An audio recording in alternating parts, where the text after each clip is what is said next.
Good morning, everyone. Welcome to Sports Shorts Daily. Ronnie Rance alongside Tommy Chrysan here on this Wednesday, Hump Day edition of Sports Shorts, presented by LeBear's Casino. TK joining us over at Tremonti's Meat and Seafood in Baton Rouge. Tremonti's, the official burger, sausage, hot dog of the Baton Rouge Rougarou. Of course, Tremonti's, all the great beer, wine, liquor selections and things that they have going on. We're also presented by the Louisiana Sports Hall of Fame. I'm rocking the Louisiana Sports Hall of Fame polo right here. We are 8 days away from the Louisiana Sports Hall of Fame 2024 Hall of Fame class in the press conference, which will be at 3 o'clock at the museum in Natchitoches, Louisiana. And you can watch it live on online on our Facebook page, YouTube page. That will be next Thursday, 3 to 5. Don't want to miss that. And then, of course, if you're in the area, stop by 5 to 7. We have a welcome reception, food and drink for free over at the museum from 5 to 7 o'clock. And then that's it. Then the parties begin. And Thursday, Saturday, the night, the 22nd, will be the Hall of Fame induction ceremony. You can watch that on LPB on their YouTube page, Louisiana Sports Hall of Fame's YouTube page. Going to be amazing. So check that out at lasportshall.com. And we got a few tickets left for a couple of events. Some are sold out, some you can get to. So we hope to see you there. And of course, we're presented by LeBear's Casino. LeBear's Casino, where it is going to be interesting tonight, right? NBA Game 3 tonight, Tommy. The Celtics and Mavs, Boston up 2-0, but they go to Dallas, and this is where we'll find out if it's going to be a series or not. Yeah, I agree. I don't think it will be, although the Mavericks are a 2.5-point favorite tonight in Game 3, being at home. Second game was relatively close, almost right on the number. I clearly think the Celtics are going to win the NBA Finals, win the championship. It's either going to be 4 or 5 games, and if they win tonight, it's going to be 4. Some giant news going on in the world of sports relative to Baton Rouge, relative to LSU baseball, relative to, Tommy and I's connections and people we know. I don't want to say no one saw this coming, but I don't think anyone saw this coming outside of if your last name was Maneri. Paul Maneri named the head baseball coach at South Carolina. This came out of nowhere, Tommy. As soon as that job opened up, no one was saying Paul Maneri's name. The only thing we've heard in the college baseball coaching circle was that the University of Texas is expected to go hard after Jay Johnson. They've got all the money in the world. They can blow him out the water with a giant offer, and that's expected to maybe happen, although Jay says it hasn't yet. But Paul Maneri, 65 or 66, I'm not sure what the number is. 66. Okay, 66. Out of retirement. He just had, I think, his third procedure on his neck about in April sometime, because he wasn't even able to play in the Louisiana Sports Hall of Fame golf tournament in May, middle of May, because it was still too soon since the latest little thing that he had. It wasn't a major surgery, but it was just a procedure. But clearly it worked. Clearly he's feeling good. He's healthy. He's able to play golf just about every other day. And he got the call from, Ray Tanner, one of the more, a guy, 2-time national championship coach, one of the greatest coaches in the history of the Southeastern Conference, who's the athletic director. Think Skip Bertman, great baseball coach, retires. Another guy, and then becomes AD. He called and offered him a job, and Paul Maneri said, "Yeah, if you want to give me $6.5 million over 5 years, I'm coming back to coach." Very surprised by this. Well, keep in mind, this is the last month he gets paid from LSU on a 3-year buyout. Okay, and he was forced out. Don't let you think anything different. If he wasn't forced out, he wouldn't have got paid for 3 years. Okay, Peter just said neck injury, I got to go, and he does have neck issues. I'm very surprised with the way that baseball is now with the NIL and the portal at 66. Is he going to have the energy and enthusiasm to tackle all of that? I know he's a Hall of Fame coach. He wants to be a coach. Baseball's in his blood. One of his quotes yesterday was, "I was born to coach." I get all that, but college baseball, it's not the same game as it was when he coached for 35, 40 years, whatever it was. It's a totally different animal now, completely different. and I'm surprised by it. It's not the South Carolina thing; it's just that he's coached again. And I know last year his name came up about Miami, and Notre Dame wanted to talk to him shortly after he retired. But I'm just very surprised by the fact that he took this job. Now, he's going to bring Terry Rooney, who was with him at Notre Dame. There's a long time connection there. And see who else he puts on the staff. That'll be interesting. I was really surprised when I saw that he became the head coach at South Carolina. Yeah, I definitely was stunned. Happy for him, personally. I think he was a little bit bored. I mean, I think he feels he's, 66 isn't, your daddy or my grandfather's 66. 66 is a young 66 these days, especially somebody with his means and somebody with his health. You can only play so much golf, right? And he was doing a lot of speaking. I saw him last week in an event at the Louisiana Golf Association state amateur banquet. And I'm surprised by the decision by South Carolina, because you would think Ray Tanner, who's similar in age, would kind of get it that boy, this is a lot to ask. In the sense that, could Paul Mainieri 5 years ago had managed at 66 years old? Yes. This day and age with NIL and transfer portal, it is going to test his energy, his patience, his desire. Yeah, right now, today, he's juiced up. The next 6 months, next year, he's juiced up. A year from now, when his season ends and he's looking at his roster and he's excited about little Johnny coming back. Oh, he's only a freshman. He's only a sub. And then little Johnny walks in his office, or doesn't walk in his office usually, and you just look up and he's in the portal. Like, whoa, I thought little Johnny was our guy. That's what's going to happen, and that is going to be mind blowing for him. It's one thing for us to look from the outside and look in and go, boy, that portal's tough to deal with. Oh, that transfer portal. Oh, that NIL. It's another thing to be in the middle of the tornado and have to deal with that crap. And that's what Nick Saban stepped away, and all the others are stepping away. These old timers like Paul's age that are like, I don't want to deal with this crap. Well, again, that's another part. That's the surprising thing. I mean, it's so different now. And Mainieri's a control freak. I can remember Buzzy and I would be doing Tigers Roar TV, and he'd be texting Buzzy while we were on the air to say, hey, don't forget to say this, because he had big ears. He read Tiger droppings. He listened to shows or had somebody listen and tell him. And it's so much different now. He's got to focus on these players. This portal thing is basically 24 hours a day, 7 days a week. There's no question about that. It's the role of the college coach, even at the big-time SEC schools, ACC schools, we go on down the list, is so much different now than when he became a Hall of Fame coach and had all the success he had. And it's a lot of wins, one title, a lot of championships in the SEC and the SEC tournament. It just surprised me that he would take this job. But, I'm happy for him personally. I've known him since I played against him in college. Back in the day when he was backup second baseman for UNO. So I've known Paul Mainieri for a long time. I'm happy, like you, I'm happy for him personally. Just let's see how this goes. Let's let this play out. And I'm not so sure that next year at the end of May or June, he's going to be the happiest coach in America. I just don't see it. Hey, look, Terry Rooney, who's not only is his pitching coach, but Terry Rooney's going to be leaned upon to be his ace recruiter. I mean, that's what Terry Rooney does better than anything. Is he's a guy who burns the midnight oil. There is no clock in his life, and he is, a recruiter. He was at LSU this past year. Terry was. And when they opened up that extra position where you could have that extra coach, they hired him and brought him on to do recruiting. But he was a pitching coach the last couple of years that Paul was at Notre Dame, and the first couple of years in 07, 08 that he was at LSU. So there is history there between those two at two different schools. There's history most recently that Terry's been relevant the last X amount of years. He's been an assistant coach at Houston. He was a head coach at Central Florida. He was other places as well. So Terry's got his, knows what's going on. He is going to be the biggest hire that Paul Mainieri has made. Is Terry Rooney's got to be a rock star. Not only does he have to get it done as a pitching coach, he's got to get it done in a big way as a recruiter. And there's no more East and West, right? It's going to be 16 teams in the SEC.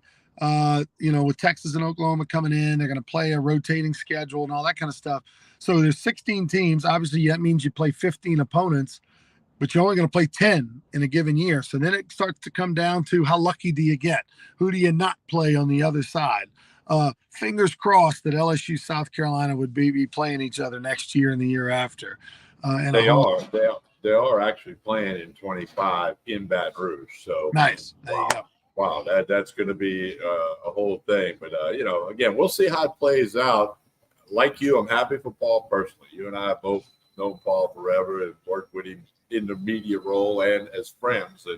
And he's been good to the Rougarou. He's been good to the Sports Hall of Fame, and we'll see how it plays out. It'd be a little funny seeing. I was thinking about it. I don't think he's ever wore red because LSU, Notre Dame, Air Force, St. Thomas down in Florida. I don't think they're red, but it's gonna be a little different. Somebody already photoshopped it where he had the South Carolina BP top on and the red South Carolina hat. It just didn't look right. But hey, it is what it is.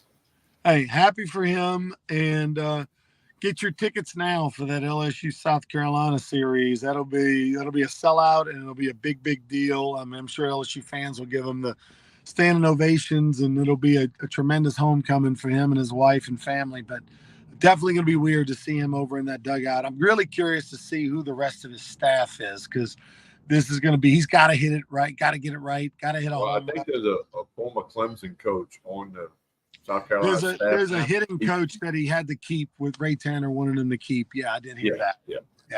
So and Terry Rooney, we'll see what else happens with that. You never know. He's known to go get people he's worked with before, or former players. I don't know if Javi Sanchez would get out of the investment world. Would Nolan Cain jump from A&M? You just never know. Yeah, Nolan Cain jumping from A&M ain't gonna happen. I don't think so either. I did think the only chance they had to get Nolan Cain was if they made him the pitching coach, and obviously he went and got Terry. But Nolan Cain has not been a pitching coach. He's the assistant at Texas A&M. He's a longtime player and coach at LSU. Nolan Cain has not been a pitching coach. He wants to be. Inevitably that's always the one flaw in his resume. Well, he's never been a pitching coach. He's never called pitches. And it's like, well, if he wants to be a head coach, does he have to have that? And the reality is maybe not. Look at what Nick Mingione's doing. He didn't do that. He had never been, a head coach, and went from being an assistant to being a head coach at Kentucky, and has done great. So Mingione actually has laid the groundwork for Nolan Cain to potentially jump one day. But A&M's got all the money. They got all the NIL money. They got a great coach that it's red hot in Schlossnagel and has been great at two different schools. They love it there. It's a great place to live. And the only way that I think Paul could have maybe gotten Nolan to jump would be to give him the same or more amount of money, which is going to be difficult to do. It's South Carolina versus A&M, but mainly, hey, I'm going to trust you. Here's the ball. You be my pitching coach, even though you've never done it. That's a giant risk. I know Paul would love to have Nolan Cain because he's so good as a coach, doing all the things that in the office and just everything you need to do to run a program he knows how to do. The one thing he hasn't done is call pitches and be the pitching coach. Do I think he could do it? Yeah. Does someone want to bet their career, their reputation, their SEC life on it, on a guy who's never done it? That's a big stretch. I think it's better off Nolan staying where he's at A&M, just keep making more money every year. A&M's going to keep being relevant. They're going to the College World Series. They can recruit as well as anybody in America. And then one day he's going to get his crack to be a head coach in the Big 12 or the SEC or the ACC. I really believe that. So yeah, well, we'll have to say, hey, and don't forget the College World Series starts Friday. The FCC ACC Challenge, first time ever that the only two conferences sent teams to Omaha. It's never happened before. Jay Johnson had his little press conference yesterday. I didn't see it. I was in Rougarou land. By the way, first place Baton Rouge Rougarou, 5-3 overall, first place in the league. What was the takeaway on? Won 4 in a row. Yeah, 4 in a row, 5-3, first place in the league. We played a night, 7:00 against Seguin. 7 p.m. tonight. Gates open at 6. It is Win-Win Wednesday. All students with your ID, college, high school, you name it, you bring in that showing ID at the gate, you get in free. And if the Rougarou win, everybody that's leaving the ballpark gets a free ticket to a future Rougarou game. That's why it's called Win-Win Wednesday. And then we also play at home this Friday night. Jerry Lane Chevrolet fireworks this Friday night. But getting back to the Jay Johnson press conference, tell us what was the big takeaway? It was a lot about the transfer portal, and he's got 4 commitments who are going to come into LSU, including Rougarou player Blake Priester, the Live Oak kid, who's going to be coming into LSU. Was at LSU 2 years ago, went to Meridian Junior College, Meridian, Mississippi, and he's going to be coming to LSU, and he had a nice game for the Rougarou last night. So he talked about that. He talked about the portal, how, 18 months ago, he talked about what we were talking about a few minutes ago. This is not what he thought the job would be 18 months ago, but it is what it is, and he's going to embrace it. He said, just tell me the rules, I'll follow them. We're going to run a great program, and we'll put together our roster for next year, which, there's 9 guys in the transfer portal. Paxton Kling, came in with all the accolades like Cam Johnson. Not, in the portal. Doesn't mean they're not coming back to LSU, but it probably means not. Jay said he had all his exit meetings when they returned from North Carolina, and there's some guys in the bucket, he called it, like a Jared Jones, like does he turn pro or not? Does he come back? Josh Pearson, there's a couple of guys in that bucket, and MLB is only 20 rounds in the draft now, and the last 10 rounds is not any kind of significant money. So we'll see how that goes. But he and his staff now, they're recruiting. They've been on the recruiting trail. It's all about putting this roster together right now, whether it's the portal, transfers, whatever it might be. It's just crazy. It's a different world, as we were talking about. And he was asked if Texas contacted him. Texas has not fired David Pierce yet, but rumors are that they are going to do that, and they're targeting Jay Johnson. He said he'd not been contacted, and according to Jay Johnson's contract, Scott Woodward would have to get the call like, hey, we want permission to speak to Jay Johnson. So I'm sure Coach Woodward or Scott Woodward will get asked that question today or tomorrow. But the bottom line is Pierce is still the Texas coach, or at least as we speak this morning. So yeah, that's pretty weird that he's still the coach, because everybody's been acting like he's been fired for about a week. Some quick news to get to, and then I'll let you close it out. Jerry West, the logo of the NBA, the former Laker great, not only as a player, but as a general manager and president and all that kind of stuff of the Lakers and other teams. Jerry West passed away today at 86 years of age. The HBO has a show that they came out with in the last couple of years called Showtime. It's a sort of a somewhat fictional, based on true, but obviously they take creative license a little bit, and based on the Lakers, the creation of Showtime, which Jerry West was in the front office of the Lakers back in the late 70s, and it showed Pat Riley how he became the head coach and how they drafted Magic Johnson, et cetera, et cetera. I love it. Very entertaining show. Jerry West's character, which is actually played by an Australian actor, and there's no hint of an accent, which is always amazing to me how they do that.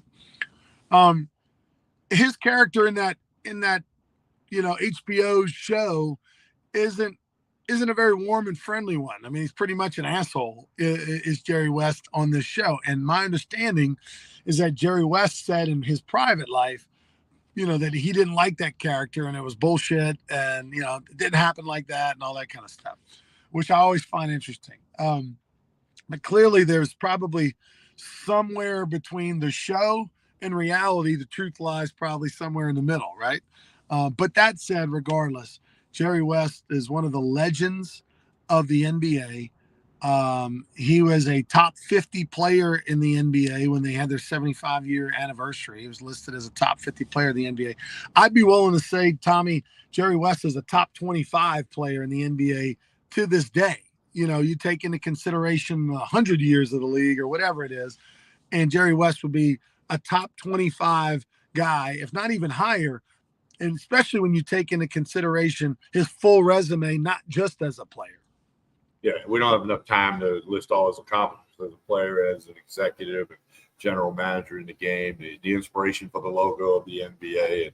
And, some people calling to change it to Michael Jordan out of Jerry West. No, you don't do that. Now, definitely not the time to do it. So a true legend, Hall of Famer from West Virginia. Zeke from Cabin Creek was his nickname as a kid. He and Nick Saban, maybe the two most popular people from West Virginia. I don't know, but he's definitely a legend, Hall of Famer. There's nothing you can't say about Jerry West.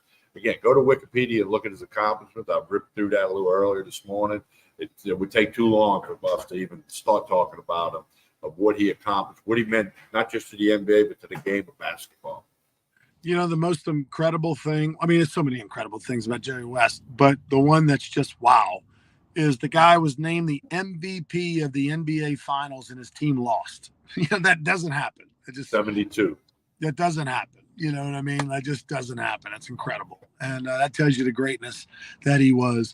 I'm going to jump off right now. We hope to see everybody tonight at the Baton Rouge Rougarou game, 7 p.m. downtown, Pete Goolsbee Field. It's just 1502 Foss Street. You wonder, where is Pete Goolsbee Field? You know where Catholic High plays football? Memorial Stadium? Literally 1,000 feet to the right, next to it. We'll see you there tonight, Tommy. Thank you, buddy. All right, Baton Rouge Rougarou home tonight against the Seguin River Monsters. Also home Friday against Lake Charles, and that'll be Jerry Lane Fireworks night Friday. But get on out to the park tonight. Lots of great stuff. And in fact, I'm here at Tremonti's Meat and Seafood, where today they have a lunch special, $6.99 burger and fries. You're not going to beat that. Plus, the burgers are outstanding. They're through the roof. $6.99. That's every Wednesday, not just today. $6.99 burger and fries. You got to get to Tremonti's as soon as you can and do that. Tremonti supplies all the hot dogs, the hamburgers, and the Rougarou sausage at Rougarou games. So I want you to check that out. Mike and the staff here do a great job. Everything you need, from the wine, the liquor, the meat, the seafood, the Chairman's Reserve steaks, you name it. Side dishes, unbelievable. And today, like every Wednesday, $6.99 for burger and fries. Hey, need you to like and share this show. That helps us out a lot. Appreciate you doing that. Don't forget Sports Shorts Radio. This Saturday, we'll be live at the Brew Walk-Ons. You need to stop by and check us out there. As always, we're presented by the LaBears Casino and Hotel, where you can bet on those NBA Finals, Celtics Mavericks Game 3 tonight. And don't forget the Edge Lounge at the LaBears Casino and Hotel, Baton Rouge. On behalf of Ronnie Rance and everybody here at Tremonti's Meat and Seafood, I'm Tommy Chrysan. Have a great day, everyone.